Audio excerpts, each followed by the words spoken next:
Salam jumpa pemirsa televisi edukasi dimanapun Anda berada. Senang sekali saya Larasati Nur Rahma dapat menjumpai Anda kembali dalam acara Informasi Pendidikan.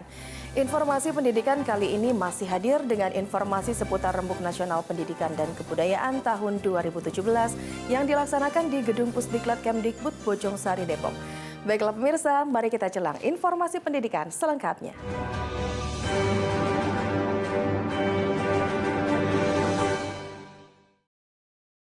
Pemirsa, hari ketiga pelaksanaan Rembuk Nasional Pendidikan dan Kebudayaan 2017 merupakan hari terakhir dari ajang tahunan ini. Penutupan acara RNPK 2017 pun secara resmi telah ditutup oleh Deputi 4 Kementerian Koordinator Bidang Pembangunan Manusia dan Kebudayaan Agus Sartono.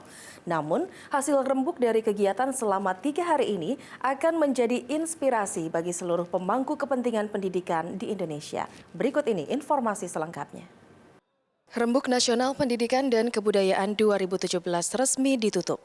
Deputi 4 Bidang Pendidikan Kementerian Koordinator Pembangunan Manusia dan Kebudayaan Agus Sartono didampingi Sesjen Kemdikbud Didik Suhardi menutup gelaran Rembuknas Pendidikan dan Kebudayaan 2017.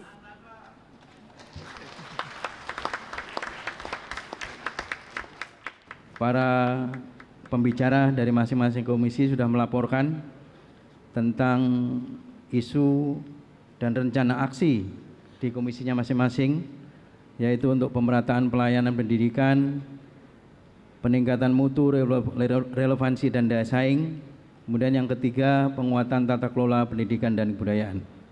Alhamdulillah tadi laporannya sudah disampaikan kepada kami dan insya Allah itu akan menjadi bahan utama kita untuk menindaklanjuti dalam implementasi di tahun 2017 ini. Berbagai isu aktual yang dibahas komisi dirangkum dan disampaikan dalam sidang pleno. Bahkan, Agus Sartono juga mengingatkan pesan Presiden Joko Widodo untuk menindaklanjuti 3 hal utama prioritas pendidikan. Banyak pesan yang disampaikan oleh Pak Presiden kemarin, bahwa kita semua berkewajiban dan bertanggung jawab untuk menindaklanjutinya. Sebagai contoh, misalnya, bagaimana kita harus memastikan yang high call betul, yaitu program Indonesia Pintar. Jadi program Indonesia Pintar, Inpres SMK, penguatan pendidikan karakter. 3 hal ini menjadi perhatian khusus Pak Presiden. Oleh sebab itu, pada seluruh kepala dinas, kepala sekolah, guru, semuanya, pastikan bahwa informasi tentang 3 hal itu on hand, karena bisa 24 hours ditanya.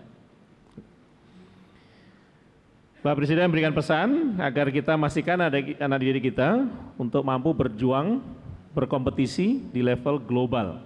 Muhammad Lubis, Danang Sutowijoyo, Televisi Edukasi. Beberapa poin terkait kebijakan pendidikan dan kebudayaan dan hasil rangkuman RNPK 2017 diungkapkan oleh Sekretaris Jenderal Kemdikbud Didik Suhardi dalam konferensi pers usai penutupan Rembuk Nasional Pendidikan dan Kebudayaan tahun 2017. Salah satu poin kebijakan pendidikan yang diungkap dalam konferensi pers di ajang RNPK 2017 adalah permasalahan pelaksanaan Undang-Undang Nomor 23 Tahun 2014 tentang perpindahan guru. Sebagai solusi untuk hal ini, pemerintah akan melakukan evaluasi untuk mengatur penataan distribusi guru. Sesjen Kemdikbud Didik Suhardi mengatakan, saat ini Kemdikbud bersama Kemendagri sedang melakukan evaluasi terkait perpindahan guru SMA dari kabupaten kota ke provinsi. Guru-guru honorer juga masuk dalam pembahasan bersama kedua kementerian ini. Gubernur yang mengirimkan surat ke kita terkait dengan pembayaran guru honorer yang ada di sekolah-sekolah. Teman-teman, perlu saya sampaikan bahwa pertama pada saat pengalihan kewenangan dari kewenangan pendidikan menengah dari kabupaten kota provinsi, salah satunya adalah SDM, baik itu yang negeri maupun yang non PNS. Nah, memang ini ada kebijakan dari masing-masing provinsi bahwa mereka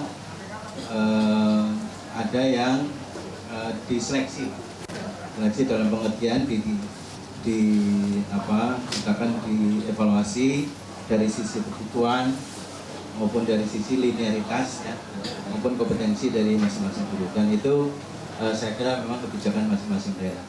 Lebih lanjut dikatakan Didi, kebijakan bantuan operasional sekolah atau BOS yang selama ini dapat mengisi honor para guru bakti akan dicermati untuk muncul kembali. Secara spesifik kita kasih catatan bahwa seandainya ini nanti diputuskan ini dibolehkan, itu betul-betul hanya untuk membayar guru honorer yang dilimpahkan dari pemerintah kabupaten kota ke provinsi, bukan untuk mengangkat guru honorer baru atau guru magang atau guru atau guru WK bakti, sehingga nanti menimbulkan masalah baru tentang tenaga pendidikan ini.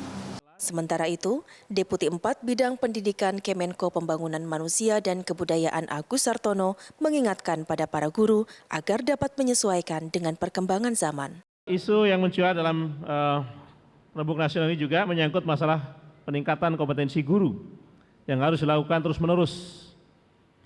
Dan guru harus menyadari bahwa guru harus menjadi role model. Bahwa pepatah mengatakan guru kencing berdiri, murid kencing berlari, itu benar. Dan yakin bahwa anak guru sekalipun dia nggak akan percaya pada bapaknya, tapi dia lebih percaya pada gurunya. Parif gitu ya, dikoreksi saya, keliru. Jadi sadarlah bahwa Bapak Ibu guru harus memberikan contoh keteladanan di kelas, harus inspiring. Sekarang harus berubah fungsinya, guru harus mampu memberikan inspirasi pada siswa. Muhammad Lubis, Danang Sutawijoyo, Televisi Edukasi. Pemirsa, dalam RNPK tahun ini, Deputi 4 Bidang Pendidikan Kementerian Koordinator Pembangunan Manusia dan Kebudayaan Agus Sartono memberikan paparan tentang pelaksanaan Gerakan Nasional Revolusi Mental di bidang pendidikan dan kebudayaan. Paparan ini disampaikan di hadapan seluruh peserta RNPK 2017. Deputi Bidang Koordinasi Pendidikan dan Agama Kementerian Koordinator Bidang Pembangunan Manusia dan Kebudayaan Agus Sartono mewakili Menko Pembangunan Manusia dan Kebudayaan menjadi narasumber dalam Rembuk Nasional Pendidikan dan Kebudayaan di Pusdiklat Kemdikbud Bojongsari Depok. Dalam paparannya, Agus mengatakan pendidikan merupakan syarat utama dalam membangun karakter bangsa, membangun corak bangsa, dan membangun kebudayaan bangsa. Pendidikan tidak hanya dapat dilihat sebagai proses pengajaran untuk menguasai ilmu pengetahuan, tetapi juga yang tidak kalah pentingnya, pendidikan haruslah menjadi sarana pembentukan karakter bangsa yang kemudian menjadi corak kebudayaan nasional kita yang terlihat dalam setiap praktek dan jenjang struktur kehidupan sosial kita. Ditambahkannya, dalam mengembangkan pendidikan serta kebudayaan Indonesia yang sesuai karakter bangsa, dibutuhkan perhatian dan tanggung jawab masing-masing pihak. Ia pun berharap agar para peserta RNPK dapat menjadi pelopor gerakan revolusi mental sebagai agen perubahan untuk melaksanakan aksi nyata sehingga terjadi perubahan cara pandang, cara pikir, sikap, perilaku, dan cara kerja yang dapat membangun kemajuan Indonesia berlandaskan Pancasila. Pada kesempatan ini saya mengharapkan pada seluruh hadirin untuk dapat menjadi pelopor gerakan nasional revolusi mental, untuk menjadi agen perubahan, melaksanakan aksi nyata sehingga terjadi perubahan cara pandang, cara pikir, sikap, perilaku, dan cara kerja yang dapat membangun kemajuan Indonesia berlandaskan Pancasila. Uswatun Hasanah, Dodi Hendrawan, Televisi Edukasi. Ya pemirsa, kami masih menyimpan sejumlah informasi menarik lainnya. Jangan kemana-mana, kami akan segera kembali setelah jeda berikut ini. Tetaplah bersama kami.